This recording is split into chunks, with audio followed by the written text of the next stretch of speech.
You are currently the only person in this conference.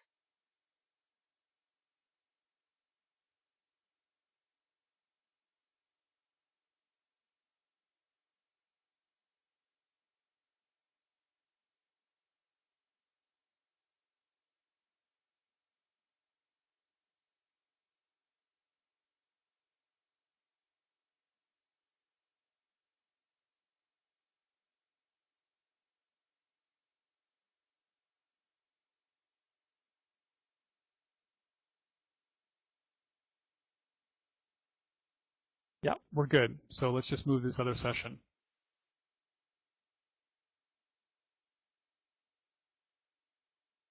Okay, I'm going to leave this session and join the other one.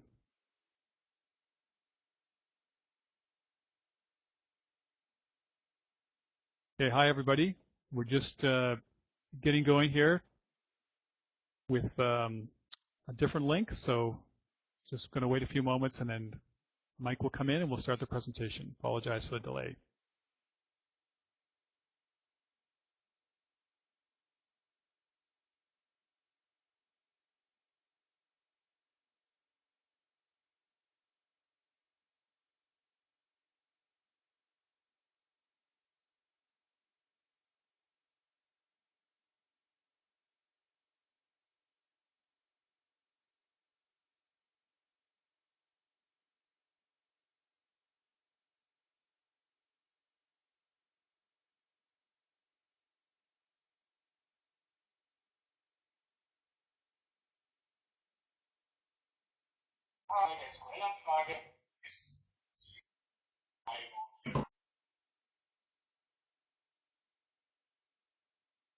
Okay, everybody, just welcome. We're going to wait for a few folks to join, and then Mike will start as well.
Hello, everybody. So you should be able to hear my voice. We're just going to wait in a few moments. Mike, if you want to unmute yourself, make sure things are working on your end.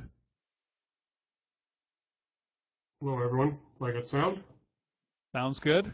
Okay. We are live. All right. We're going to give everybody, probably good to give them just a few minutes to kind of find the room to get in. Sure.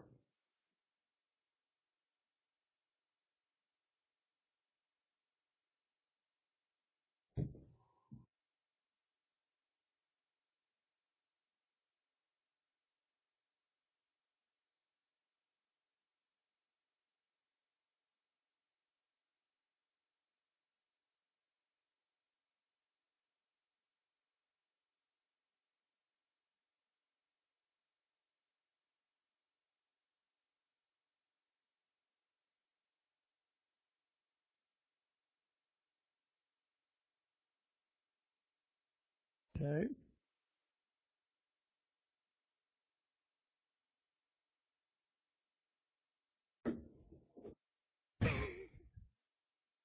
Julian, your mic is muted. Is this a good thing? Should we leave you muted? Good morning, everybody. Hello, welcome, guten Morgen.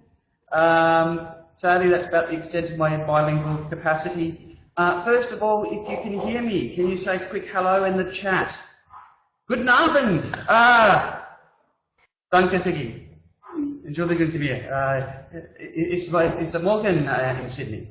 And by the way, you're hearing my very, very bad German. Look, thank you everybody for your patience. Those of you who were here at iMoot last year, remember that the opening keynote is always where we get the bugs. It's where things go wrong. I know many of you are technology teachers. This is something that is not alien to you, but I do want to thank you for your patience. Now we're going to wait just to get everybody in. As you can see, Mike, can you give us a wave, please? Just to prove this is a real man. Actually, I should be careful of the jokes. I don't want to say anything about Mike being a real man. Moving forward, thank you for your patience and welcome to the 2013 iMoot. This year, as you're probably aware, our theme is open. We want to talk about all things open. It was a rather obvious word when you think about it. Open education. We talk about the open universities. We talk about open educational resources. We talk about open collaboration. We talk about open badges. And I'm also a bit loud. I'll calm down a bit, Tim. And obviously, we talk about open source. So what we wanted to do this year is use a new tool. And while you, I've stopped reading chat. So we talk about open source. And while last year we were using Adobe Connect, and that was fantastic. For those of you who are here, you remember it. Really, I wanted to also start using open source technologies. And while the site's driven by Moodle, this year we're also driven by our big blue button. So, just about everybody is here. I'm just going to give another 2 minutes and people just discover that we're up. While I'm just killing some time here, what I would like everybody to do is, in the chat window, could you please say where you are at this time right now, and what time it is where you are? I'm always amazed just by how international these events are, and a great way of doing that is through the sharing of knowledge and information. So Stuart's New Zealand. While that is happening, a couple of pointers. First of all, many of you have probably discovered you're starting to get open badges already. We are running Moodle 2.5. Some people said we were mad, some people said we were brave. I say that I believe that all code is good code. Moodle 2.5 is what we're running on right now. It has been fantastic as a system, and we're going to be putting a couple of patches back into Moodle when we're done. But one of the cool new features is open badges, and so we're using this throughout the site. Currently there are about 15 different badges, and no, I'm not telling you how you get them. You have to discover it. Another great theme we've picked up from Presented this year is gamification, and so we've turned our badges into a game. I will say that you will be getting badges for being an attendee. You'll get badges for being a presenter. But the other 13, well, you're just going to have to start exploring. But I will tell you things. Look at our key phrases.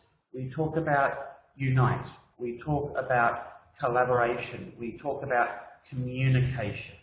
These are the things that our badges are aimed towards. So, as I said, please explore and see how many badges you can collect. And do make sure you do set yourself up a Mozilla backpack. If you're not familiar with that, we'll be doing talk about that in some of our sessions, and that way you can also share these with others. So look, I think that's enough talking from me. Most people are here. Obviously, Mike, thank you so much for your patience as well. The good news is that Mike actually was able to get in before we had our issue, so he's prepped and ready to go. I guess without much further ado, I'll let Mike introduce yourself if that's all right. I've done enough talking. People here want to hear you speak. I'll pass over the mic and thank everybody for attending iMoot and enjoy the next 4 days. Well, hi everyone. Sorry for the slow start. I was sitting in a room with just 2 other people for the longest time, waiting for all of you to show up before they kicked me out of that room and said, let's go over here instead where everybody was waiting. So I'm glad I found you all. I'll be honest with you, it's a real honor to be able to kick off the iMoot this year. I was asked to give a keynote and discuss development in the open world, and so I'm going to try to talk about mostly my completely biased theories about where things should go and how we should do them. I'm not going to get into specifics of how development happens or any of that because there's lots of ways of doing that, but I will talk about some examples in other parts of the industries and how I think they can set examples for what we want to do in open development with education, and in particular Moodle. I think you all know who I am, so I'm not even going to tell you anything about my history. So let's talk about open and free development. So open and free are terms that are thrown around a lot in today's networked world. They don't always go together, but in the discussions that I'm going to be having, they really need to be together. Free, in the sense that I'm using it, is in freedom, not cost, and I think we're all pretty familiar with that. People like to refer to open source as free as in beer, not as in puppies. In the software world, that means code that can be used, modified, and distributed. Open, in the sense that I'm using it, is openness. So the sharing of ideas, designs, work. It extends beyond the software to the outermost layers. There's a software connection, but that's in the details, the libraries, the APIs, the connections. Open development is the willingness of all people involved to collaborate at all levels, to expose their ideas to critical review, and to build on that feedback. Open development and all acts of open creativity are gaining traction everywhere. Software has had it always, education has had it at some levels. In the rest of my talk, when I refer to open development, I will also be referring to open creation.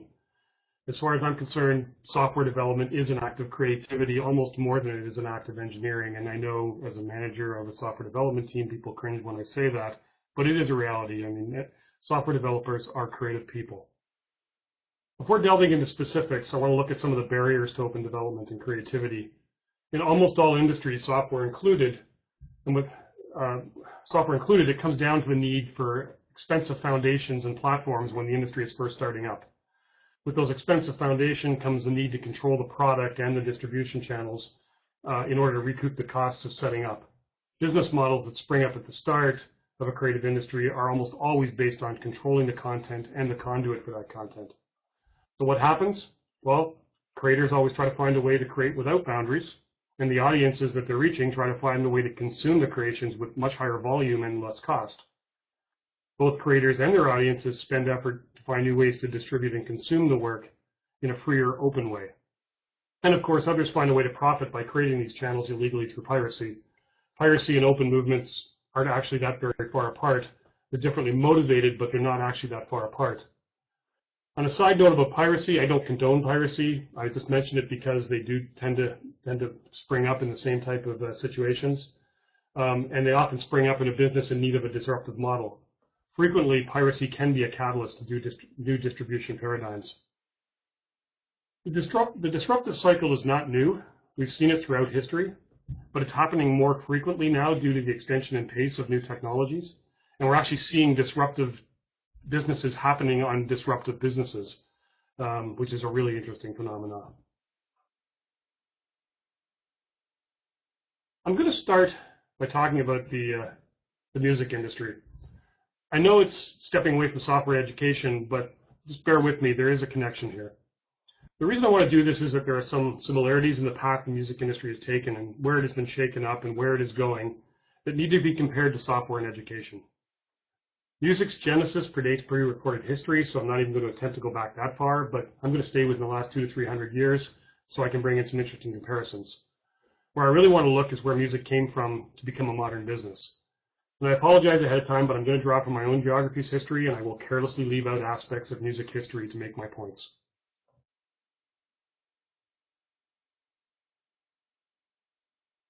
High collaboration, limited distribution tends to be the first model of a creative business before it becomes a business.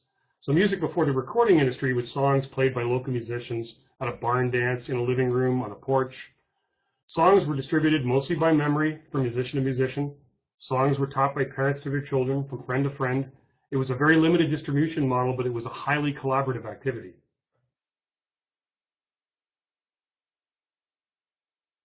The introduction of commercial radio broadcasts began to put radio receivers into large numbers of households. Individual radio station and broadcast networks discovered they could offer music performances to large audiences. And by discovering great performers, they could build demand for specific artists. Their ability to limit the demand for specific songs and performances to specific creators gave them a foundation to build a controlled business and distribution channel. Of course, their channels were soon disrupted by other channels. The ability to publish those same recording on individual medium that could be used by the audience when they wanted to use it.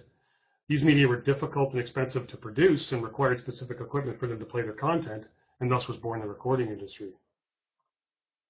The recording industry's business was based on a strong foundation of creating the content and controlling the content distribution. They worked with the radio to build demand for their content and controlled the price of that content. Thus, mass distribution limited collaboration.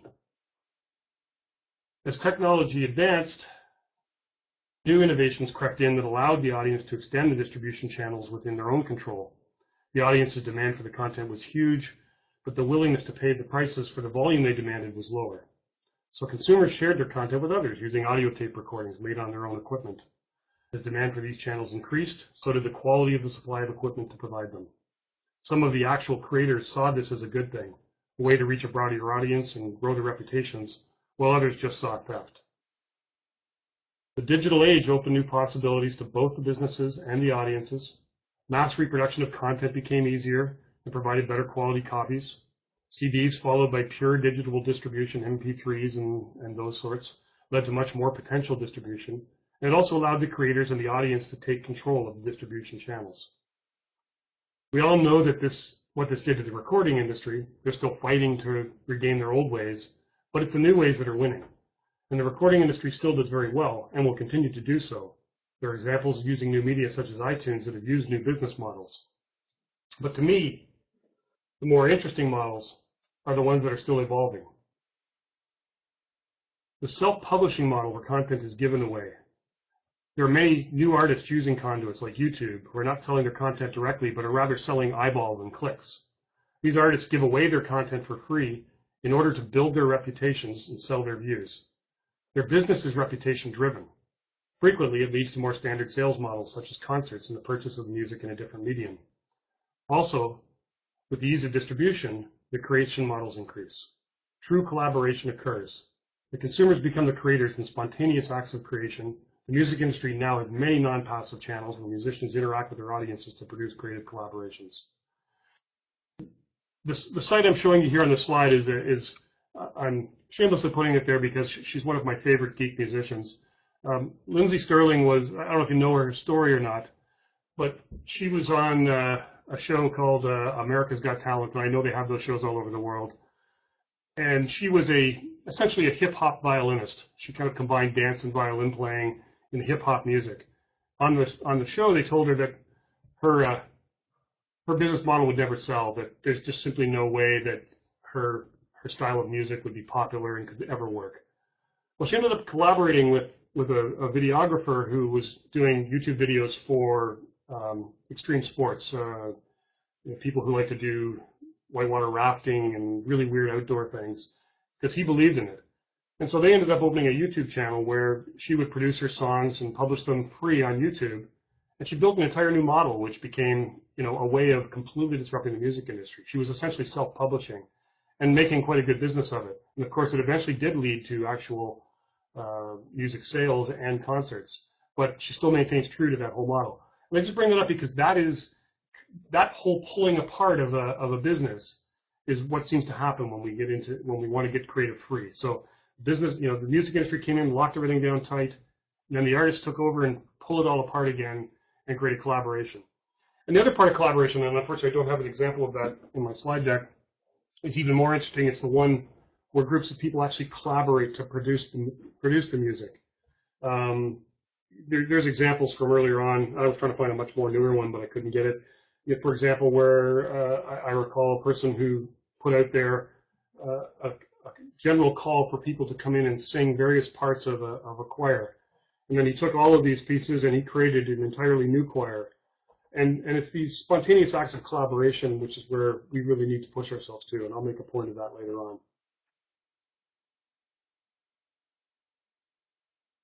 Moving on to the education industry. So people don't like to think of education as an industry, and I don't know if that's actually true, but it definitely is an industry. I'm going to use historical facts again, but don't worry too much. I'm going to skip ahead to the advent of higher education and not worry too much about small one-room schoolhouses. Like music, education began with high collaboration, limited distribution. Education was always a highly collaborative environment, at least as far as academic research is concerned, and the principle of openness is a foundation for academia. But the education side, at least as far as the audience and the consumers are concerned, suffered from limited distribution. there was only so many academic institutions, there were only so many student openings, and then there's a big cost factor. The foundations of this industry, the institutions themselves, coveted their content as their product more than the creators even did. The content was tied tightly to their reputations, and their reputations dictated their value. And that's actually still true. I'm saying there like it's in the past, but that's still the case with higher education, generally speaking. New methods of education and distribution opened up. Correspondence courses being the most obvious. Correspondence courses different than today's distance learning, where things would be mailed out to people and, or in Martin's case, dropped from by helicopter, which or plane, I believe, is how he used to get his. While these provide a wider potential for distributing education, it provided very limited collaboration. There's no collaboration among students, there was no collaboration among instructors, and most importantly, there was no collaboration between students and the instructors in these courses.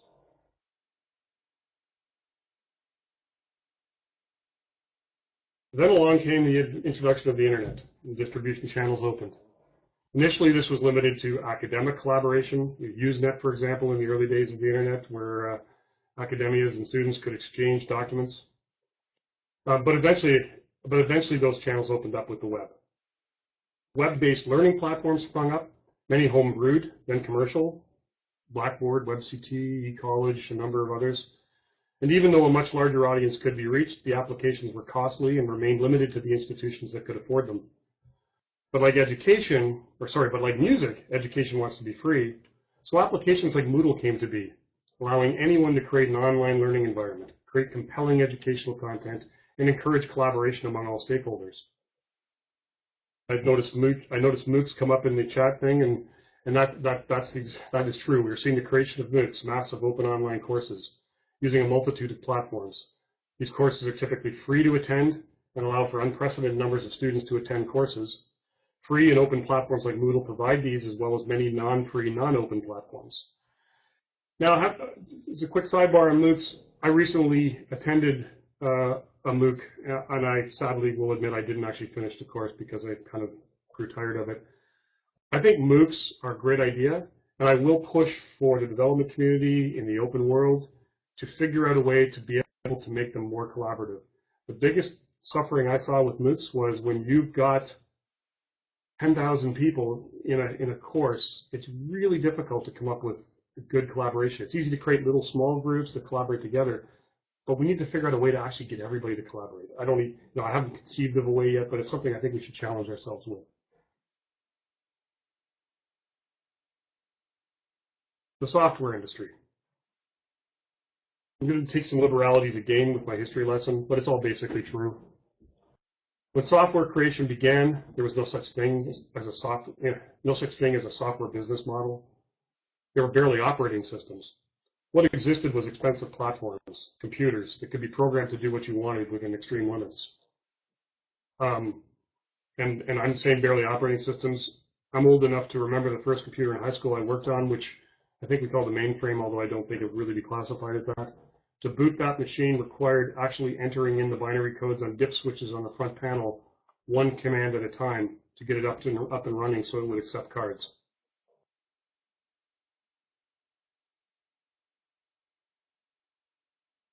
If you owned a computer system, you had a programming staff. Staff created the software you needed as needed. Programs were kept on card decks and computer tape. Software was open source because there was no real concept of software as a commodity, and binary distribution wasn't even possible. Programmers collaborated because that's how you got things done. And again, they didn't own the software. They weren't worried about the ownership of the software. They were worried about getting their computers to do the things they wanted to do. As computers became more sophisticated and operating systems were written to manage them, the computer companies began to commoditize their systems and tools. Systems were distributed with proprietary operating systems and tools, but even still, the programmer communities remained collaborative. Distributing collaboratively built code through user groups and conferences. Popular DEC computers, PDPs and VAXs, which is what actually my first real programming jobs were done on, had a large user group known as DECUS, and they maintained their own library of community contributed code, which was distributed to its members via mail on magnetic tape media. You only paid for the media, you didn't pay for the code that was on it. And that code then allowed you to extend your computer to do other things. But it was at this point that commercial software, it was at this point that the commercial software that existed was really only available to corporations and institutions with very high budgets to afford it.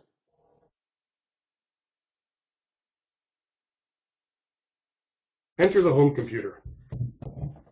Originally, the home computer was for hobbyists. Like the original mainframes before them, software really only existed in the code form created by programmers. Code was shared among the hobbyists. But the introduction of this machine began opening up channels of distribution to the larger consumer base. It was only a matter of time before companies like Apple and IBM saw the opportunity and created the market by getting computers onto the desks of workers and eventually into the home. Like the recording industry, the Microsofts of the world controlled the content and the distribution channels of the software. The commercial software industry took off, and open code took a back seat.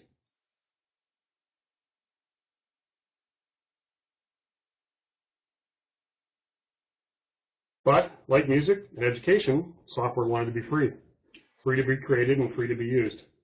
Digital communication over the wires created the ability for software creators to reach a larger base of software consumers.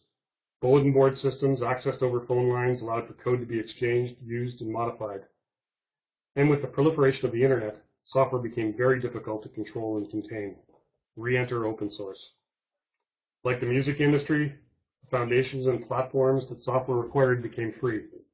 Everyone knows that the world runs on Linux and Apache, two of the largest open source collaborations in history, Windows. And with them came the other important tools and applications, the database engines, MySQL, the programming languages, PHP, etc. New programmers could not only share application code, but they could build the platforms they needed to create. The open source projects that became the most successful were the ones the programmers wanted to use, and thus garnered larger collaborative communities. Their reputations were their success. Moodle was well positioned to take advantage of this phenomenon.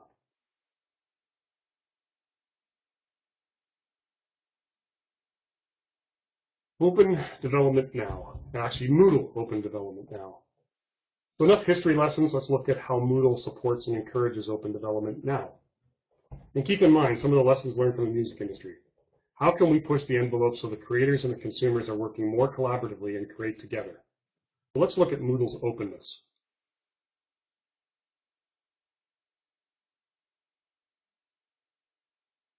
Moodle's community is probably its biggest strength. The collaboration stretches beyond developers working with developers. It's educators, students, writers, artists, all working together to create what Moodle is. This diversity of roles in the community is what makes Moodle such a compelling solution. It is not just developed by the geeks. I often refer to as Moodle as the community rather than the platform. You can see the numbers from the sites that have registered with Moodle.org. That's just the ones that have registered.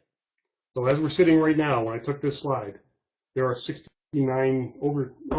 over 69 million registered users. And that's the ones that we don't even know about. That's just simply the ones that actually clicked register.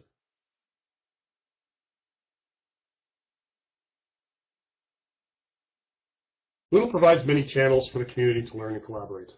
Now, I'm going to experiment here and try to share my desktop. We've learned that once I've shared my desktop, I cannot unshare it. So bear with me if I click the wrong things.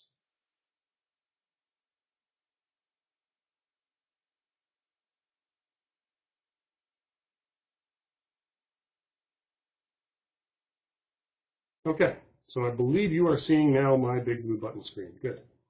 Okay, so the forums. You're probably all familiar with the forums. If you haven't been there, then I don't know how you got here. They're the foundations for Moodle collaboration. There are almost 1.3 million users registered on Moodle.org, and the forums are the primary reason to be there. Moodle Docs. Moodle Docs is the documentation for all the Moodle needs. End users, administrators, teachers, developers, everyone. The documents are created and maintained collaboratively in a wiki by the Moodle community. Moodle Moots, like this one. Moots provide a way for the community to get together, exchange ideas, learn and help grow Moodle at the same time. There are non-network based, or say non-internet based, with the exception of the iMoot. Translations and tools. Moodle is available in over 100 languages. The translations are managed by the community volunteers using the tools provided on the Moodle language site. And the language mechanism has gone through several versions to the one we're using now, which actually uses AMOS translators so that people can actually maintain their language packs completely separate from the code base and distribute them differently. So it's a much more powerful system now. Moodle Tracker. Moodle Tracker is the foundation of what happens in Moodle. It's for reporting bugs and requesting features and improvements. The tool allows developers to collaborate with the community to constantly improve Moodle. Developers live in the tracker. Using the tracker issues, developers discuss, debate, and design new Moodle solutions. Now, those debates and discussions do bleed over into the forums as well, but this is the main point of entry for just about everything that happens within Moodle. Moodle allows, wait a minute, I've got to switch slides, so now I got to go back. Okay. All right, sorry about that. Just doing my desktop sharing is not as easy as I'd hoped. Moodle allows for its code to be downloaded and used easily. And the ease of access to this code is crucial to a successful open source project. Now, because I did that, I've lost my place. Moodle Tracker, there we go. So the distribution channels include the downloads area. So download Moodle code. This channel allows you to download Moodle code in a compressed archive or as a complete installer kit for specific platforms. Windows, Mac OS, I think are the only two that are there, with all the necessary application layers included in that install package. So it's a great way to download a version that you just want to try. Developers typically wouldn't do it that way. They would set up their own installations and get the code in different ways. But this is one of the ways that Moodle provides access to its code. So you can see from here, you can download various versions of Moodle, the current versions, and older supported versions, and older non-supported versions. In addition, there's links to the actual installer packages. There's also community repositories. So GitHub, which is actually a mirror of the official Moodle Git repository, which is gitmoodle.org. It's the easiest way for developers to manage their code. Developers can clone their own repositories and can test new code within their own branches. Fixes and the features that they do can then be provided as patches to HQ through the tracker, and then if accepted, pulled directly into the main Moodle code base. And Moodle partners. And I've included that as a distribution, mostly because it's a shameless plug for my own company as well, but because it is an active distribution of the code. Moodle partners are the commercial supporting branch of Moodle. They're the authorized service companies who provide services such as support, hosting, training, and development, and they can get you set up on Moodle site quickly. So from a development side, you wouldn't use them, but for an end user side, you may use them to get your software. And back to my slides.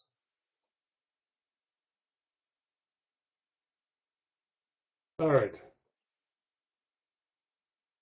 Focusing on just the developer world, the numbers of tools and resources available in the open world is enormous, and Moodle takes advantage of many of them, or at least translates them well into their own use.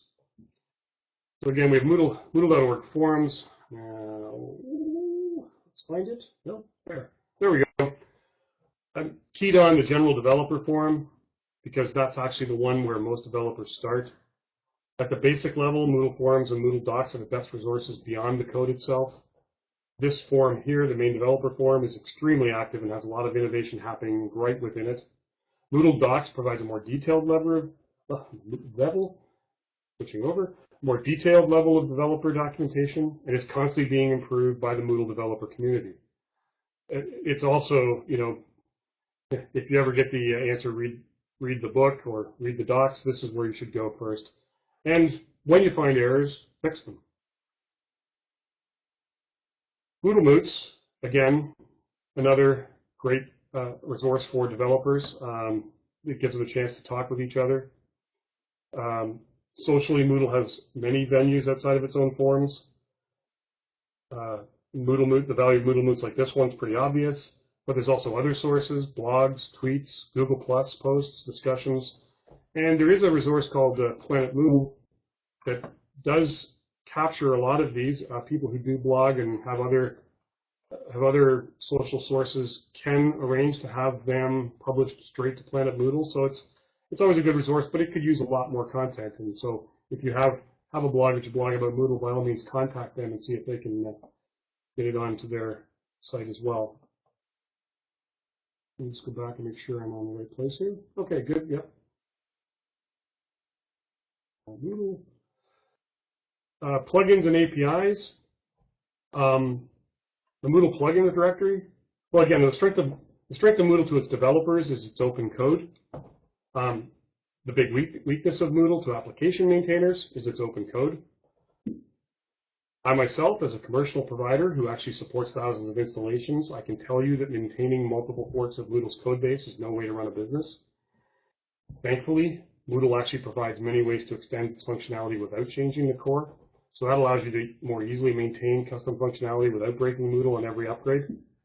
There's currently over 30 different types of plugins available within Moodle. These include examples like modules, the activity modules, which I'm sure everyone's familiar with, the blocks, those little bits of useful content that can sit on the side or middle of courses and other pages, authentication plugins, which allow you to create new ways to allow users to log in based on other external systems or internal systems, reports, question types.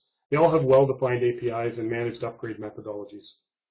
These are the ways you want to really modify and extend Moodle if you can. The newer versions of Moodle, the application itself helps you maintain the plugins.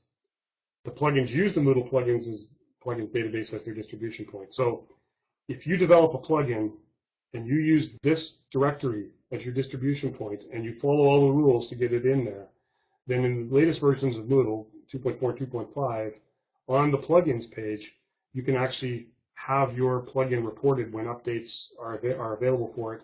And in 2.5, the users can actually download them directly there and install. I don't know if it installs them, but definitely download. I haven't played with it enough yet, obviously. So again, as a developer, when you're looking to add new functionality, always look to see if it can be added using one of the Moodle plugin structures before considering core changes. But if you do see the need for core changes, then communicate with the HQ core developers and the other contributing core developers using a tracker in the forums to see if what you're asking about is something that might be added directly to core at some point. If it is something that the core is interested in, and you can actually come up with a design for that and an agreement to get it in there, then at some point it will be maintained with the rest of the Moodle code, taking the pressure off of you and getting your contribution into core. But again, there's definitely a movement to try to make sure that I shouldn't say try to make sure, but if it can be done with a plugin, that's the way to do it first. And plugins eventually, sometimes, do become core code. And the advent of Moodle 2 also brought in a local plugin, and the local plugin is a great new plugin type because it allows you to add functionality that doesn't necessarily fit into any of the other criteria, but still is a plugin. Processes. Now I've got to go find it again. Bear with me. There we go. Moodle uses an agile process, and that process is completely documented within the wiki. They're open, they're published, they're based on best practices. Anyone can begin contributing to the process and at many levels: definition, coding, testing, peer reviewing.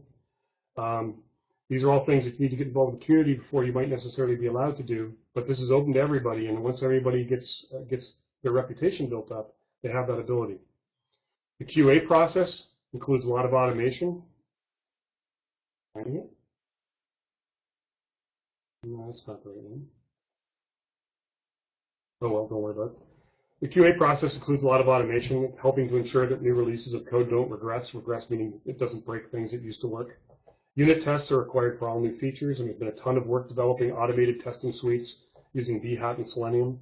Putting it simply, unit tests check the code at its smallest levels does what it's supposed to do, and these does what it's supposed to do. In other words, if I define a block of code that says take these arguments and output this result, that's what a unit test verifies that it does. Automated functional testing checks that the functions from the user's perspective do what they're supposed to do. So these tests actually operate Moodle as a user and scrape the screen looking for correct results. And again, all these processes and testing are open and available for others to contribute to.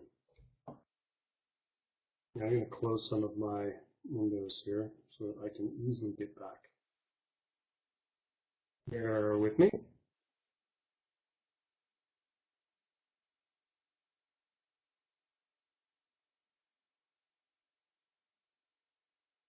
All right. So, where do we go from here? Well, why did I talk about the music industry? How will I tie that in? Well, Moodle needs to help education become more like the music industry. The music industry is becoming more collaborative. Yes, the old model still exists, but creation is becoming the key product. Creation is in the hand of the producers and the consumers. The music industry has had this structure torn apart and rebuilt so that it can be more collaborative. So with Moodle, we need to do a similar thing. We need to tear apart the structure and build the pieces that communicate and allow for wider integration. We do have the tools. We do have the communities. We have the initiative and the momentum. We definitely have the creativity and the ingenuity. In the education world, we're already seeing disassembly of the pieces. I've seen MOOCs mentioned constantly. MOOCs have allowed for the lessons and the content to be available to anyone, but they don't necessarily assess the learning achieved, and they don't provide certification, degrees, diplomas, etc. But they do allow for the learning to occur. It's not unreasonable to believe that more of the parts may be pulled away and handled separately. And lots of discussion where the students will be able to pick where they take their courses, where they get their content, who their instructors are, and then once completed, apply to a certification body by completing their requirements. These things are all going to be done by reputation. MOOCs are going to gain reputation based on the people who run them, based on the content within them. But we need to build those reputations. Certification bodies, which are really, now completely contained within the institutions that do everything, they're already reputation-based, but now we need to translate that reputation down to the electronic world. So again, this all comes down to a reputation-based system. Students, courses, instructors, content, certificates, they all need to communicate, provide reputation feedback to each other. There are still business models here. People will pay for better quality reputations, much like the eyeball-based music from the music industry example. Reputation-based courses are going to be what people will pay for.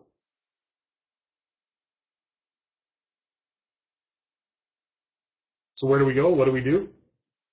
Well, this quote here, I actually found from a tweet, well, actually a retweet of a tweet. And it says that our new definition will be the interface. And I think this has a good chance of being accurate, especially when you think of the interface a little bit more broadly than what you see on the screen. I think the interface needs to be defined as the devices, the integrations, the data exchanges, essentially everything that we will use to interface with the software and the educational and the educational institutions.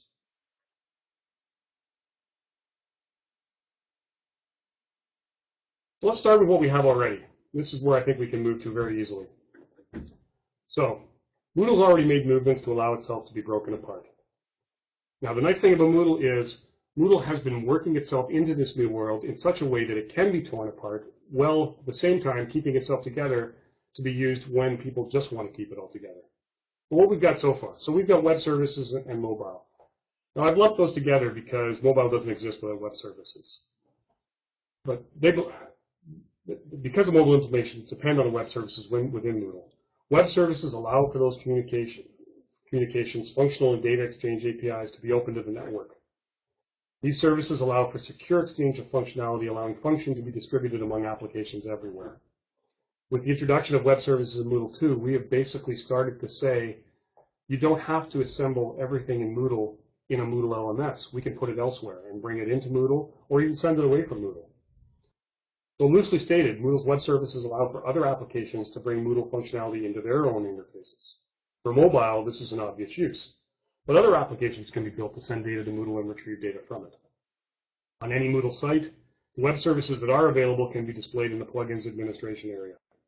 We need to continue to add these and expand them out, and I'm going to go see if I can find that page for you right now.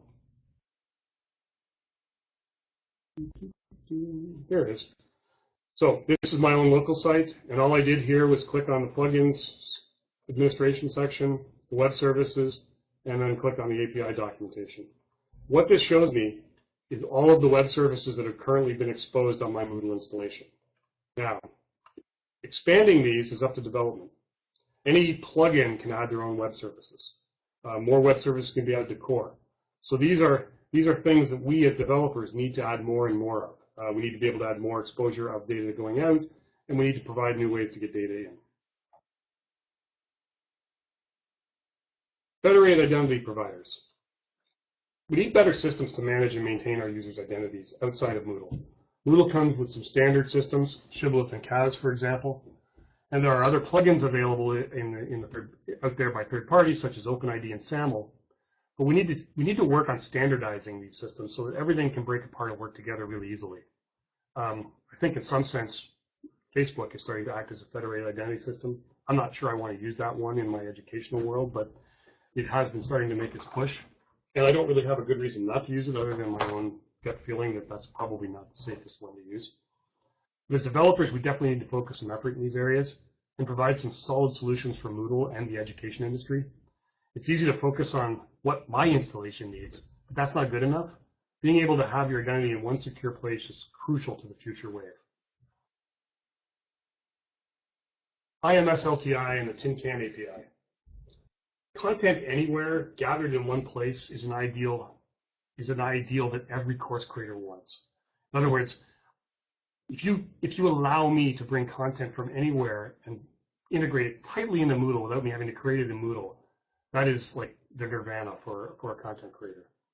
Tracking those interactions and allowing them to be accessed in an LMS or other data application is crucial. The LTI and the Tin Can API are designed for better distribution of content and activities while allowing progress and data to be gathered centrally. Moodle already has LTI built in and available by third-party add-ons, and Tin Can is actively being worked on, and I provided the link there for the Moodle tracker I know as to what Tin Can is being worked on.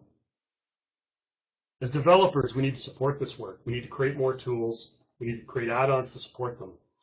And as content developers, those of us who are actually creating those activities, we need to build more of those with the ability to use IMS LTI. Tin Can's new, probably not too many people building with that yet, but it's definitely an interesting API that needs to be looked at. There may be others that I've missed here, and that's something that we should talk about as a group and figure out what we want to support.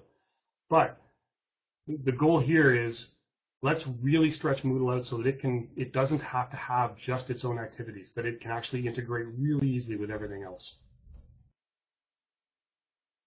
Open badges, which I quickly corrected my presentation here to not be open badgers. When I heard Julian say it, I think the accent, it sounded to me like he said open badgers. But anyways, very poor joke, I'm sorry. Open badges is new to Moodle 2.5, and it's being actively used in this iMoot.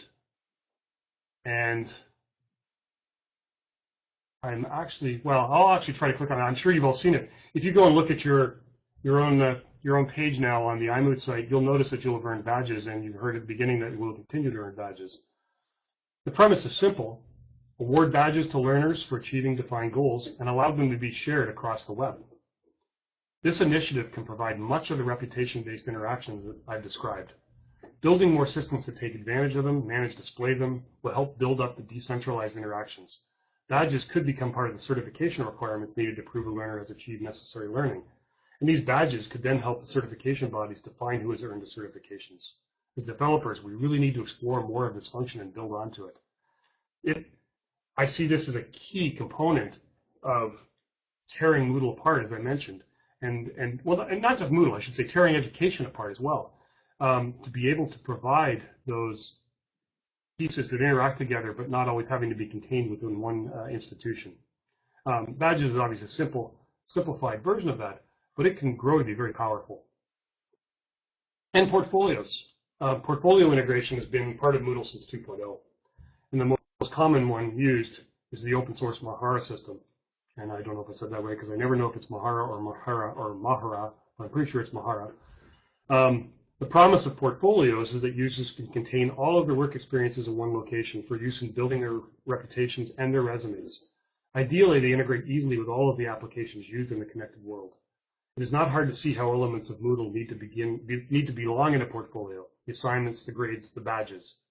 Combine this with a federated identity system, mobile access, and badges, and you begin to see how Moodle can drive a reputation-based network learning system. It'll be torn apart. I'm going to go see if I can find my page. 1 second. No, I've lost it. Oh, well. I was going to show it just to show you the badges I'd earned, but I apparently have lost it.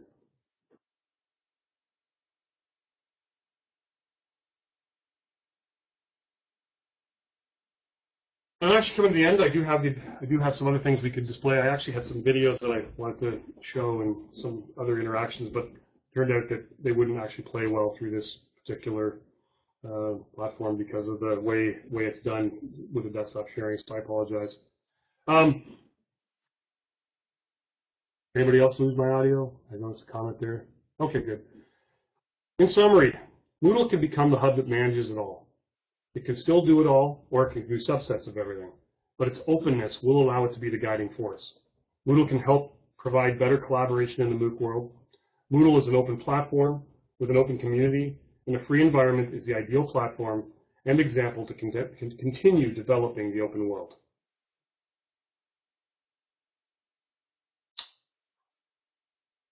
Thank you very much.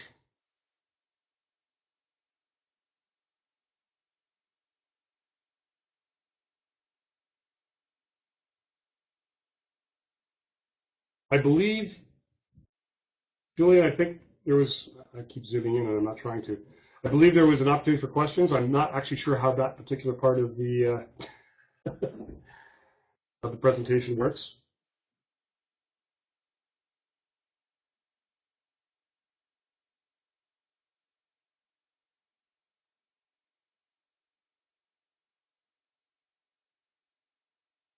Sorry about that. Here we go. Just bring my camera and speaker back in. First of all, on behalf of the team here at iMoot, thank you very much for your presentation and, more importantly, for your patience this morning. Fantastic presentation, and again, I'm glad to see all the clapping and the back channel was incredibly active. It is already 10 past 8. The good news is we still have a good 20 minutes before we have to leave here. So what we'd like to do with questions is really, if we can type them into the chat session. There we go. I'm just brought everybody over to a new look and feel. On the top right-hand corner there, you will see a chat box. I like that, Rebecca. We need to come up with a sequence of text for applause. But how would a standing ovation look? But again, let me not ramble. Please put your questions into the text chat, and Mike, feel free to answer what you can.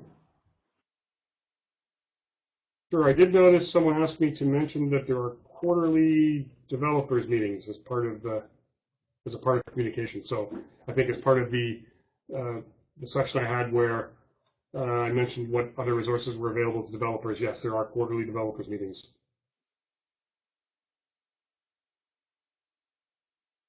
Oh, I should probably stop. Well, I don't think I can stop sharing my screen. That's one of the problems. So. Julian, I don't know if there was, no, we determined we couldn't stop my screen from sharing, that's right.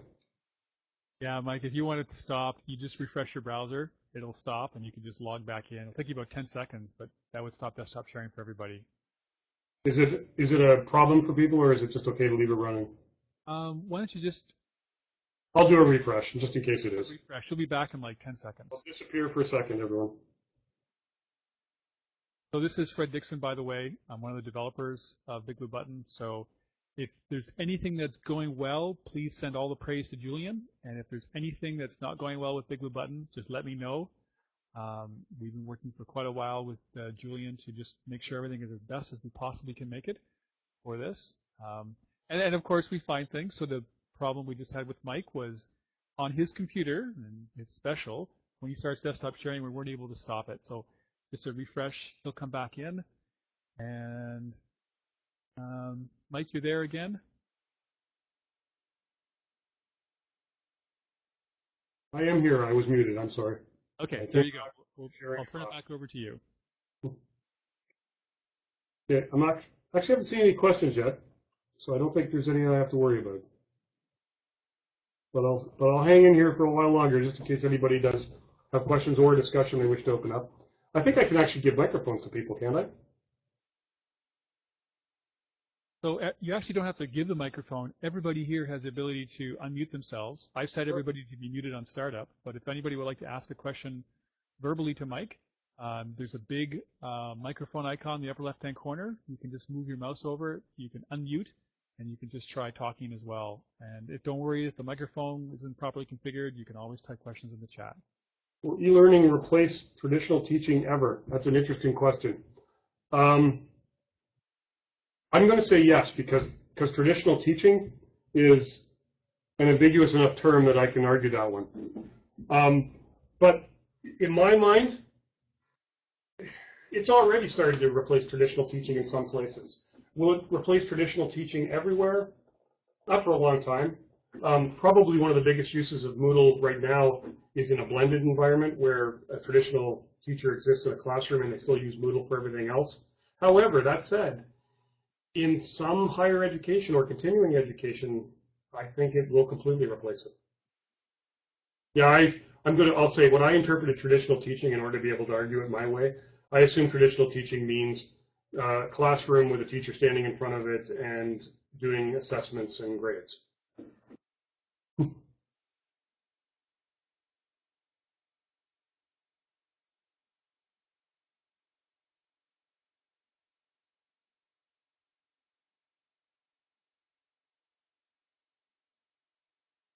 Right.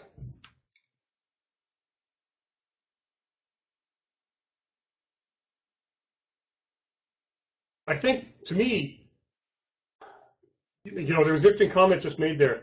As traditional teaching as a classroom with students making notes with only verbal interaction. The only verbal interaction part is kind of the sad part of that statement because, one of the disadvantages of, say, online learning is that the interactions we believe or we say aren't as good as they can be in the classroom. Now, if all they're doing is verbal interaction in the classroom, then they've gained nothing. But as developers, what we need to do now is push that envelope of what kind of interactions and collaboration can be done on the electronic world. And that's why we really need to look more into the mobile devices, into what we can do with IMS-LTI. And it would be really good to see more spontaneous creation type activities. Again, taking pages from the music industry. How can people, in an environment like Moodle all work together to create a piece of music? I think there's ways of doing that now. We just need to make it easier.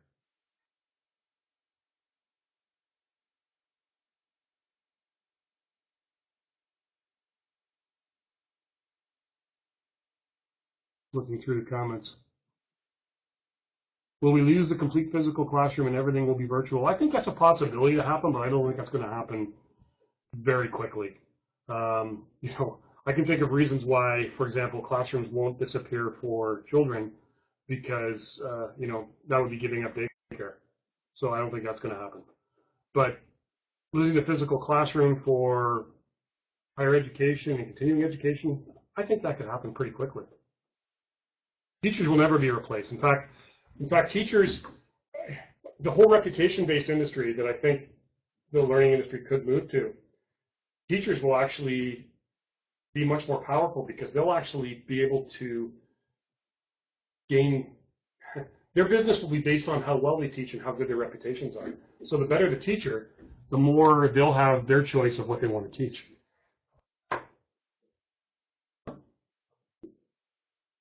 I don't think any learning environment will ever be effective without some form of teacher or moderator. They bring too much to the table. We all like to work together. We all like to collaborate together. We all like to learn collaboratively. But there's still too much advantage for having somebody who knows what they're doing, helping to guide that learning. Have I seen much use of integration of tools like Khan Academy within Moodle? I actually haven't. I did look at it once on my own to see how easy it would be to bring it in. At the time, I wasn't finding an easy way of doing it, but I will honestly say that that's not because, I can't say that's because they shut me out or that it wasn't, I just didn't spend enough time with it. It is something on the top of my list of things I'd like to see happen. There should be a way using, if Khan Academy is publishing things, say, using IMS-LTI, then it should be fairly easy to bring it into Moodle. I'm just not sure they are.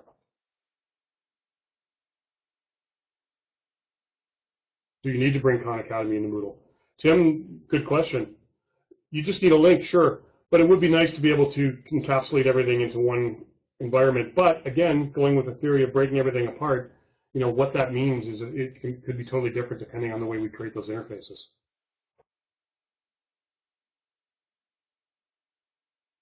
What is the next greatest thing Moodle should do? That's a question.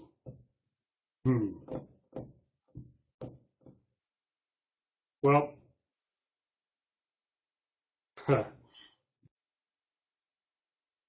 Badgers, yeah.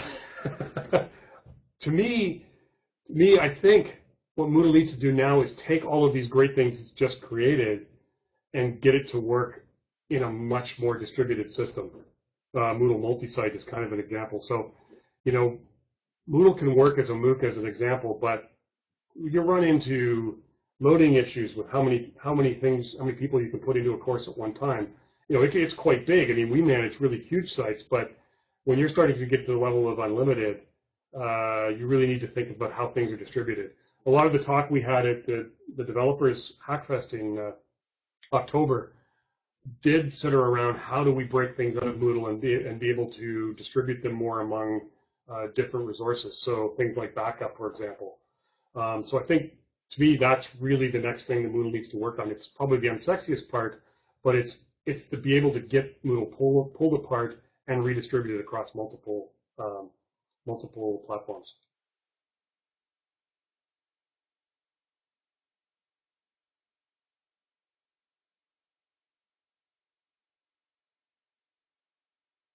Hello all, it is me again. I hate being the bearer of bad news, but we have 10 minutes before the next session is due to start.